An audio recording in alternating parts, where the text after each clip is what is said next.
Hello, hello, hello, everyone. Welcome to Touching You Talk Show. I am Sheila Black, and I have a very special guest in the person of Bosque Moore. How are you today, sir? I'm doing well, doing well. Had a really long day today, but I'm doing well. How about yourself? I'm doing good. I'm doing good. So I like to ask my guests, how long have we known each other? We have known each other. What year is this? Probably 6 or 7 years. You know that You think it's been that it has been because that's when I first started visiting services. So yeah, it's been that long since about 2019. long? Hmm. Okay. All right. Well, I'm going to go on my Touching You Talk Show page and share this so people can see it live. Let me put on here, we are live. All right. So I thank you so much for joining me today. And this is June and this is Men's Month as far as I'm concerned. And I like to highlight men that are doing some wonderful things in the kingdom. And Mr. Bosque has an awesome business that's called Twisted Pads Home Remodeling and Repair. And I look forward to actually hiring him to do some things around this house. I've been here since 1985. No, it was built in 85, but I've been here since 1998. And there are some things, sir, that Okay, need to be done in my home. So stay tuned. there I you will go. be reaching out. So, first of all, thank you for joining us today. Tell the audience a little bit about yourself and about your family. Oh, sure. So I am a native born Texan, here from this great state, down around Waco. My hometown's Back. That's where I grew up at. Went to technical school and found my way through the utility trade, and I did that for a lot of years. Uh, I am married. My wife is Keisha. I got two beautiful girls, Noah, and my oldest daughter is Madison, and we're just a normal American family, trying to live and make ends meet. Um, I do have a small business that we'll get a chance to probably talk about, but that's I'm a pretty simple guy. I'm a man of faith for sure, and just try to live life the right way, treat people the way you want to be treated, the golden rule, and I think the rest of it kind of works itself out. Absolutely, absolutely. So let me just say that I love your entire family. I love Madison. I love little Noah, and I definitely love Miss Keisha. She's my sis. She my road dog. Yeah, she my All right. road dog. She'll tell you that I say that to everybody, but she is truly my road dog, and I love her so very much. So first of all, tell me what inspired you to start Twisted Pads Home Remodeling and Repair. Can you hear me? So my volume. Let me see. Can you hear me? I can hear you. Can you hear me?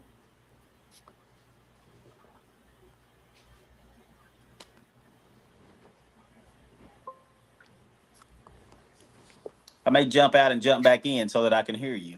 Okay. Okay. All right. Again, I want to talk about Keisha. She said, "Love you more." I love her even more. Her little baby, little Noah. She calls me Gigi, and when I tell you, every Sunday, when she see me, she run up to me and give me the biggest hug.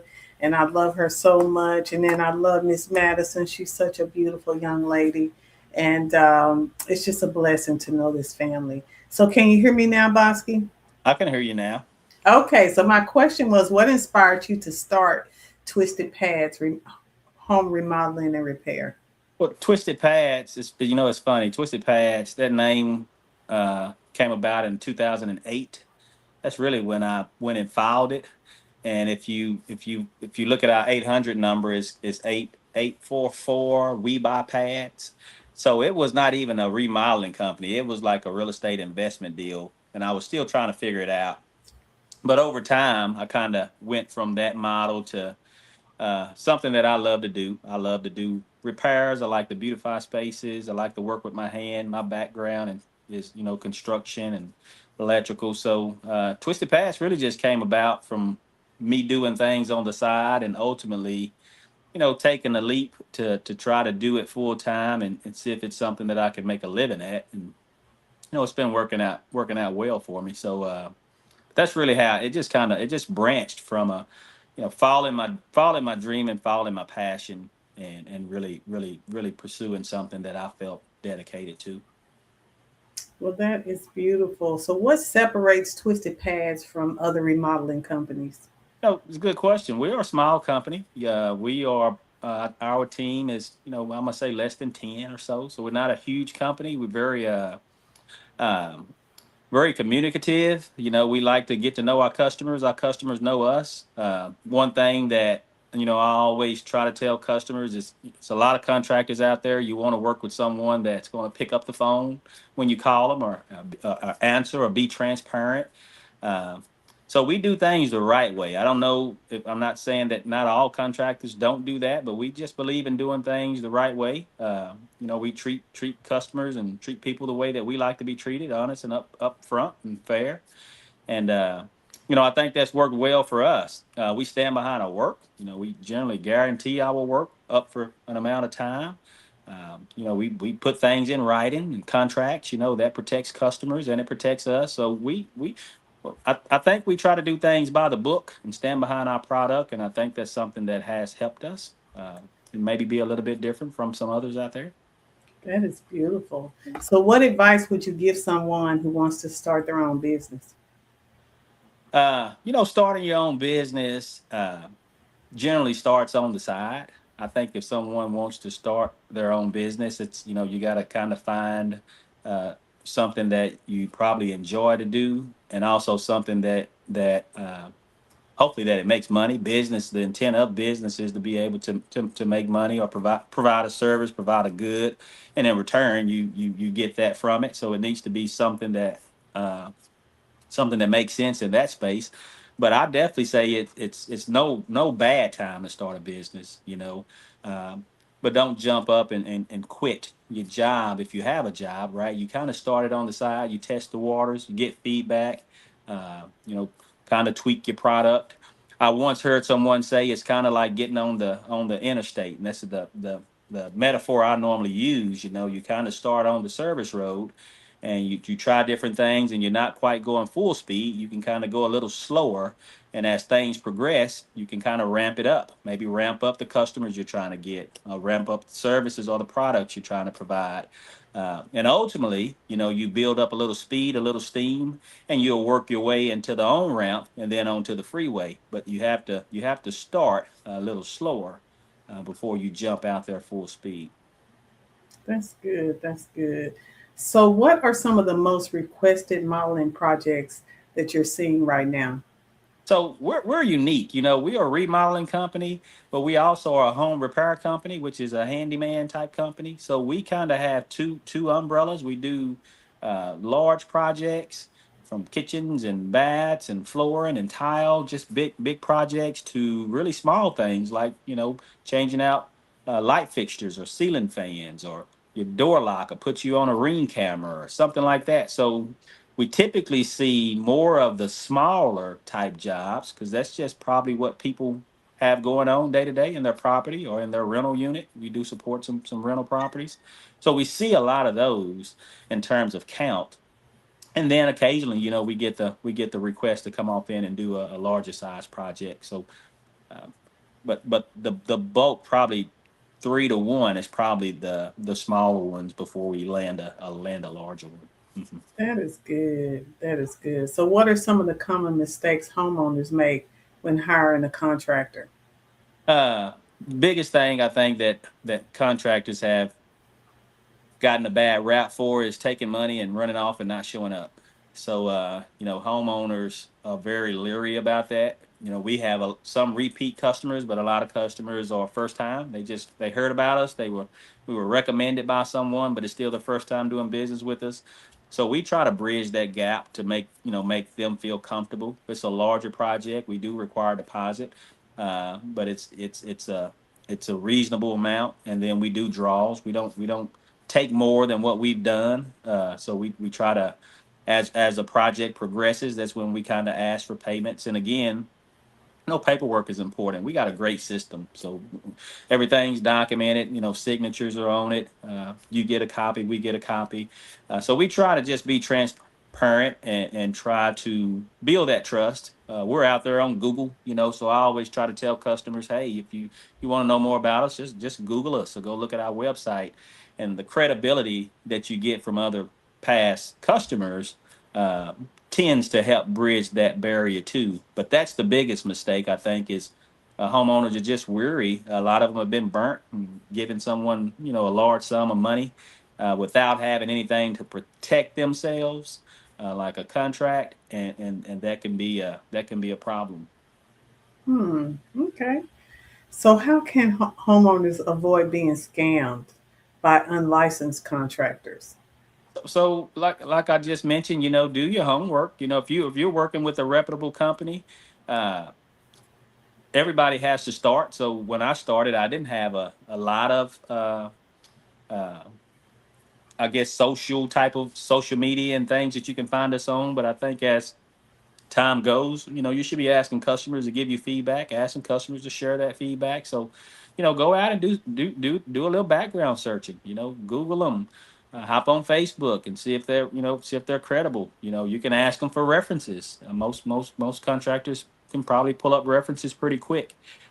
So just do your homework. If it sounds too good to be true, they're giving you an unbelievable price, and they're asking for some things maybe up front to get that, then it may be too good to be true. So just do your homework, and I think that tends to, and use your common sense, and I think that tends to work out well for homeowners. I'm gonna tell you because I see it on all the time on Facebook. Free windows for seniors. Hmm. Okay, And I'm okay. saying to myself, now I know good and well, it is not completely free. It is not completely free. It is not completely free. Yeah. So, homeowners out there, watch out when they tell you that it's free. Yeah, So, yeah. what are the signs that a homeowner should stop patching a problem and invest in a remodel? Uh, if it's something that you've continued to visit, maybe over and over again, and it doesn't seem like the fix is working, or if it's something that you've called your friend, a buddy over, or somebody down the street to fix, and you notice that fix is probably not fixed the right way. Sometimes I think after you tried it a time or two, then you may need to call someone. A lot of people do DIY projects, and I think DIY is great. Some DIY projects can get you in over your head. So I think it's just kind of maybe the size of the project you're doing, uh, maybe the impact it might have. So it just can depend on, for example, plumbing. If you're not too familiar with plumbing, you don't want to go starting to pull off faucets and do different things. You need to know where your shut off valve is, in case something happens, right? So it's just kind of weigh the risk before you jump in and try something on your own.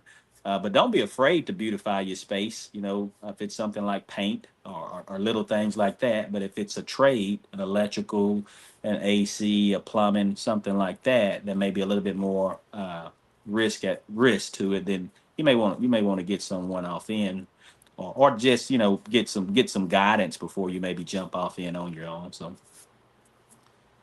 So, does your company actually do electrical work as well? we do electrical work as well. In the here in the state, some things you can do, and then some things you have to have a licensed provider come off in for. So if you're changing out a ceiling fan, or you updating some plugs, or putting up some new lighting fixtures, all those type of things, you can find 1,000 handymen or 1,000 remodel companies to do it.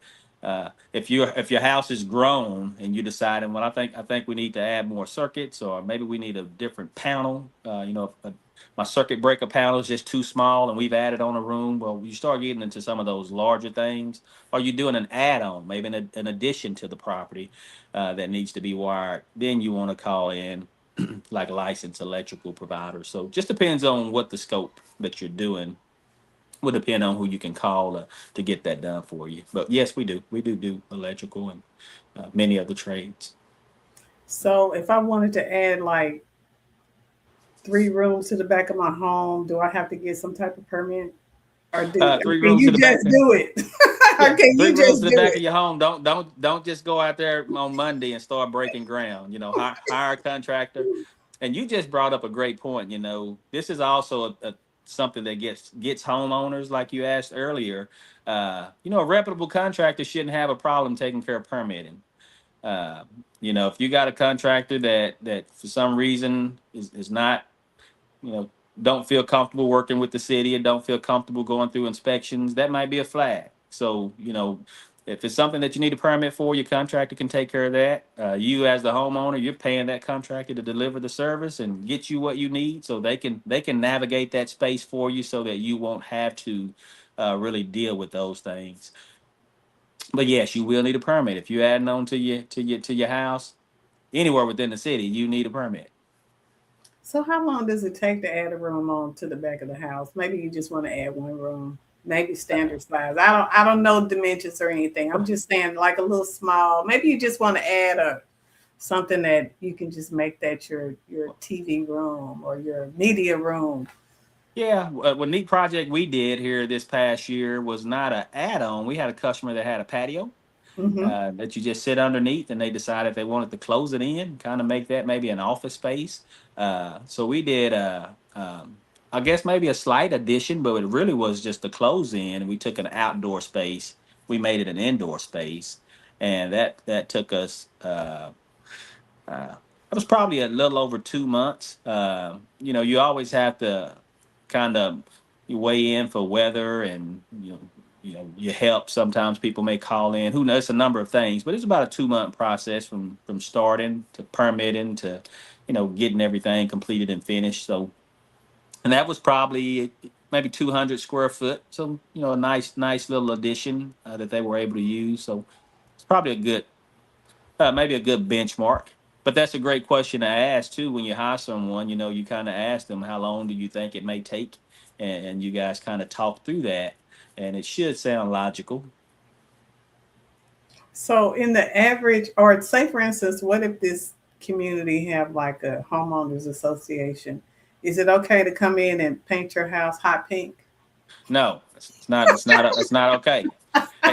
Hey, hey, HOAs, they get bad. They get a pretty tough rap sometimes. But that's a great point too. If you stay in a location that has an HOA, they have a lot of different governing rules to try to keep the community consistent, and try to keep it beautified, if you will. So, working with your HOA is important. A lot of times they have some, and I have had customers that say, "Hey, I like to paint this. I think it's, a couple houses down the street has done it, so I didn't even ask." And that's fine. But I think if you're going to branch out there and do something completely different, you probably want to check with them.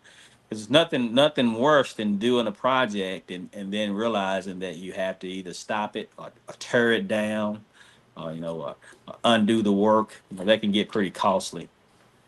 Okay, so we have a question here wanting to know if you have a consultation fee or is it free? So if it's a that's a great question. So when it comes to estimates, we don't charge to do estimates. Typically, I talk to customers. um, ask them what the project is. I usually ask for pictures, and we try to give estimates remotely. If we can get a picture and get a good feel for it, we'll try to give you something remotely. If we have to come visit, we will. Now that's completely different than a consultation. I have been hired before to do consultations. For example, I had a customer that closed in their garage, and they did like you just said. They went and closed in the garage, and they was doing this remodel, got ready to get the utilities on, and the city said, "Hey, you closed in your garage and you didn't have a permit." So they hired us to work with the city to navigate that permitting process, because the work had already happened. So then we had to go in and just kind of document the things that were done, draw up blueprints, etc. And we was hired as a consultant to work through that permitting after the fact. We did get the permit, we got it secured, and they got the project checked off and was able to move forward. So we do offer consulting, and that's generally some kind of fee associated with that. And that's us just assisting and providing guidance. But if it's just an estimate for a project, then no, there's not a fee for an estimate. Okay, all right. So, what is one? inexpensive home improvement that can make a big impact for a homeowner? Paint. You know, my dad is a jack of all trade. I got a lot of picked up a lot of things probably from him. But painting, you can change the look of a room really simple by changing the color, adding an accent wall. I even tell customers like cabinets. You can change the look of your entire kitchen, just by changing the color of your cabinets, right? So Mm. a lot of people I think overlook painting and just how it can take your same space and make it look different. And you can do that on a really good budget, so that don't cost a lot. That could be a DIY kind of deal, or you can hire somebody. But I think painting is probably one that gets overlooked more than anything, and that can be applied to a number of things. Between rooms or furniture or cabinets, you name it. So I think that's a good one.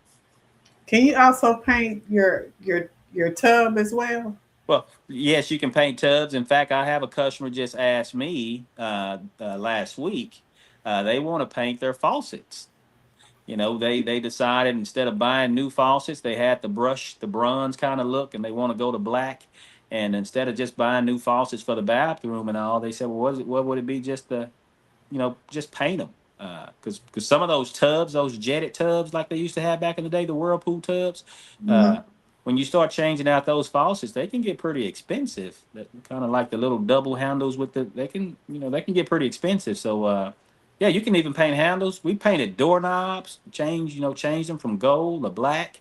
But we painted a number of different things in a customer's home just to kind of change the look and make it match their style. So That's beautiful. That's beautiful. So let's switch to community service. What does serving the DFW Metroplex mean to you? that's a huge question. We have served in a number of ways in the past through outreach and through other ministries. Now I think as a small business, when we're providing services for homes, I really do look at that as a way that we serve our community. If we go out and we do work for seniors, seniors get discounts, typically between 10 to 15%. It's not anything I advertise. It's just if someone was to hire me, they'll notice when they got the bill, there's going to be a discount applied to it. So that's a way that we serve, those that may be on a little bit tighter income. Uh, uh, and I think we serve just really through the services that we provide, being able to offer so many different options and being able to stand behind what we do. I think that's a way that we serve our community as well. So, That's good. That's good. How important is customer service in your business? customer service is it's important. You know, uh, I think I've learned as a business owner, really just as I like people. I deal with people well. We try to appease customers. We try to be, I'm always being honest with customers and being upfront.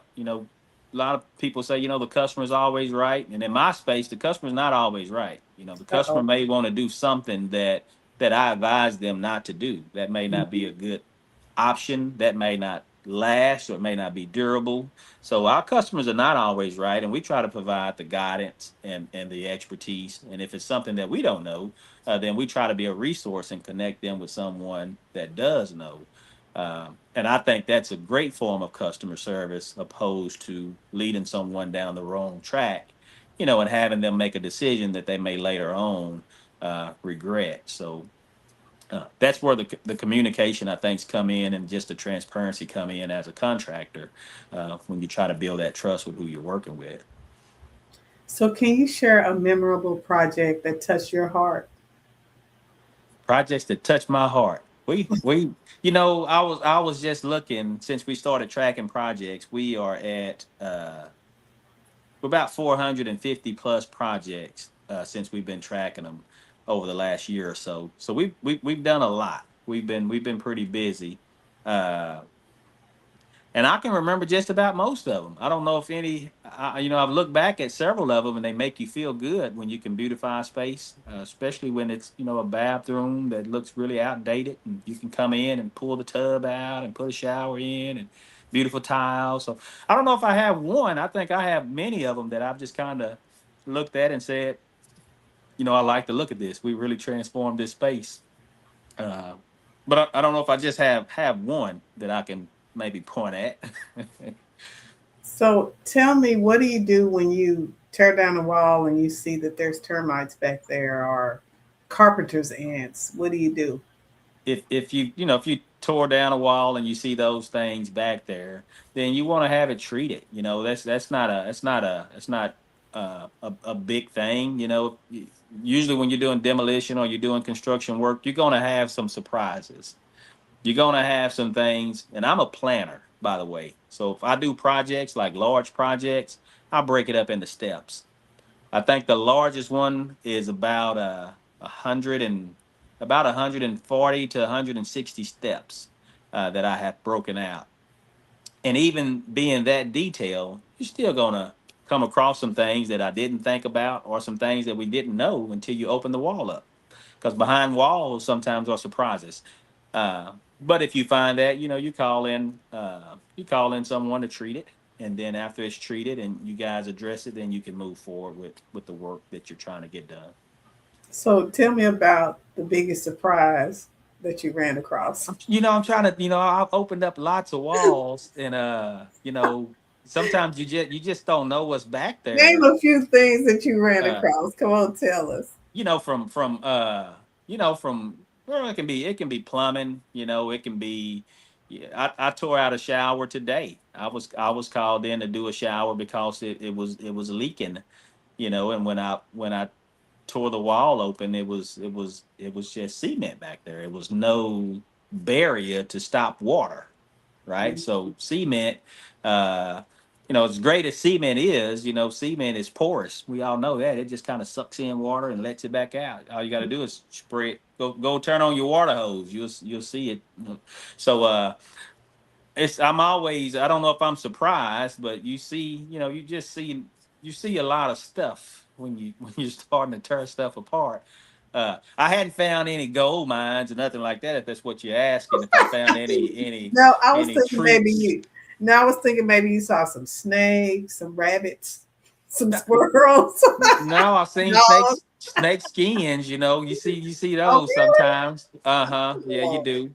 Uh, we you Because know we've gotten they called can. in for rodents before and stuff like that. So it's stuff that's back buried. Okay. So, how has your faith influenced your business decisions? uh, it's because of my faith is how I ended up in business.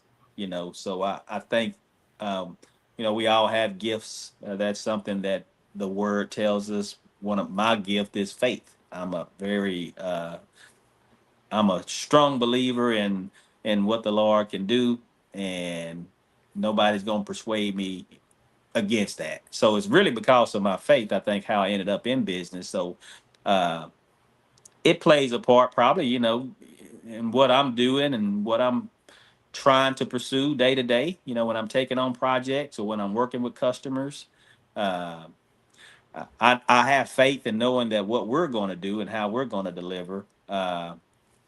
And that takes faith in customers as well. What people don't realize a lot of times is when you hire somebody to come in and do work for you, like if you were to hire me to come, if you were to hire a contractor to come into your house and work on your property, you two are getting to know each other, and it takes faith for you to hand over a check and trust that person to do what they're going to do, right? And I've told customers before too, some customers were not comfortable with deposits, and I told them, it takes faith for me to start doing work on your property, and get you to a certain percentage and believe that you're going to do what you're supposed to do. So I've had that scenario as well. So it plays a part, day in, day out. I think you can use systems to kind of help with that. A lot of systems kind of capture information, and if someone didn't do what they were supposed to do, maybe you can have a remedy for it.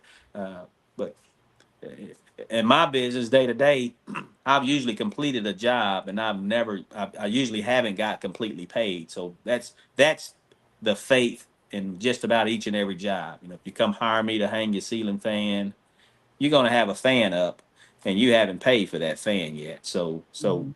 it, each and every job, it's a little bit of trust that I'm putting in the customer's hand to do what they say they're going to do. Uh, and Okay. it's just, it's part of it. So are you required to purchase the items that are needed? Do you make it a habit that you purchase the items, or can the customer purchase the faucet? Can the customer purchase the ceiling fan and have you just Yes. install it? Yeah, they can, and I've done both. I usually ask a customer which way works best. If it's something small, they can purchase it. If you're doing a remodel and you need paint and you need tile and you need all these other different things, sometimes it's easier for us to do it because we're working the schedule. So, that's what I found. I usually tell the customer it's their option. If they want us to do it, we can pick it up. If they want to do it, not a problem. Uh, Okay. it's just what you're comfortable with. Okay. Mhm. So what are the goals for Twisted Pads over the next year? Next year, for us, we want to just continue to deliver exceptional services. That's what we want to do. Be a trusted provider, contractor here in the North Texas area. I think we'll continue to grow our customer base. Maybe some of our services may continue to grow. And what we've been working on really has been the customer component. So we've started, tracking how well we're doing with customers, kind of starting to follow up, make some calls and do some surveys. So we're really just trying to, check the boxes, those things that best in class companies do. We need to continue to get that feedback. We pay attention to our reviews, all those different kind of things. So really, we just want to continue to grow, be a trusted company you can call and depend on, and deliver services that you can trust off in. So that's our goal. So what encouraging word do you have for that contractor that maybe they've started, maybe things are starting out slow, maybe it seems like nothing is happening for them. What kind of encouraging word can you give them? I think for anyone starting out, just getting going, just stick to it. Uh, if it's something that you believe off in, especially if you have a good skill that you really, you're good at it, stick to it. Also, don't be closed off to partnering. A lot of how we have been able to be successful is that we do partner with others. So, I'm always, in these stores and big box hardware stores, and I'm always talking to people. I'm always getting numbers. I'm always giving them my card. Other service providers and other professionals, uh, and that has really paid a big difference because there's sometimes I need help to get something done or get something completed. And I've built some rapport and a relationship with someone. I've seen their work. I've tested them out, and I've kind of built some good relationships of some folks that I can trust that can also help get the job done. So, if you're trying and you're starting out and you're on your own, like most folks are, nothing wrong with that. But be open to growing, be open to using extra resources, uh, and stick to it. And ultimately, I think it'll pan out. The reason we do remodel and we do handyman work or home repair work, some companies only focus on one. But starting out, Sheila, we just said, hey, we want to eat. So we just said, whatever comes our way, right? We're going to take it. And Yeah, I haven't gone away from that model yet. So yeah. when someone's starting out too, uh, be open to do smaller jobs. Sometimes the big contractors don't want to come do a small faucet. They don't want to come deal with your dripping sink, right? Uh, but how many dripping sinks are out there, right? And Right. so be open to those smaller jobs too, because those really kind of help keep you steady, and you gain skills in a lot of different things. Uh, so I do encourage people to look at that avenue as well, not just the big hitters, but also those small ones. I do have a question. Have you ever completed a job and didn't receive payment? And if so, how did you handle it? That's a great question, and yes, I have. Uh, Out of 450 plus jobs we've had. I've had two that I've had an issue with. One particular, we did have a customer. We went and did some work for him. Talked to them about the work that we were doing. Told them about the product that we were going to be using, and they were basically just trying to patch up some stuff, if you will. And we did the patches, and it turned out as good as patches can look. But what happened is that the customer did pay me, and but it was one of those, I've learned also just to trust people when you seem like you're having a problem with the customer, you probably ought to believe it. So they did pay me, and then about a week after they paid me, they they called their credit card company and told them that you know Mm, it was a fraudulent charge. I don't know what they told them, but they reversed the payment. And when that mm, happens, you've done the work, and there was really nothing I could do on that part. Unless I wanted to go a silver route. So I kind of learned through that process of so when it comes to deposits or larger jobs, it's important to don't do 100% of the work and not have collected a good percentage of what's owed to you. yeah. I kind of learned a little bit through that process. But yeah, that was probably the one. I had two instances, but that's probably the one that stands out the most. Well, that's good. Well, for the most part, you're looking at 99% of the customers that you had have There you paid you. go. That's There you go. good. There you go. Great percentage. Well, I want to thank you. I want to thank you for taking this opportunity to let us hear and hear from you and see what you're doing, and just to see that oftentimes when you talk to a person, that's when you can kind of get a feel of what type of person that they are. And I personally vouch for Bosque. I say if you need work done, I put the numbers there, give him a call. Let's go ahead and get it started. Let Twisted Pads come in and beautify your home. Any final words of encouragement before we let everyone go?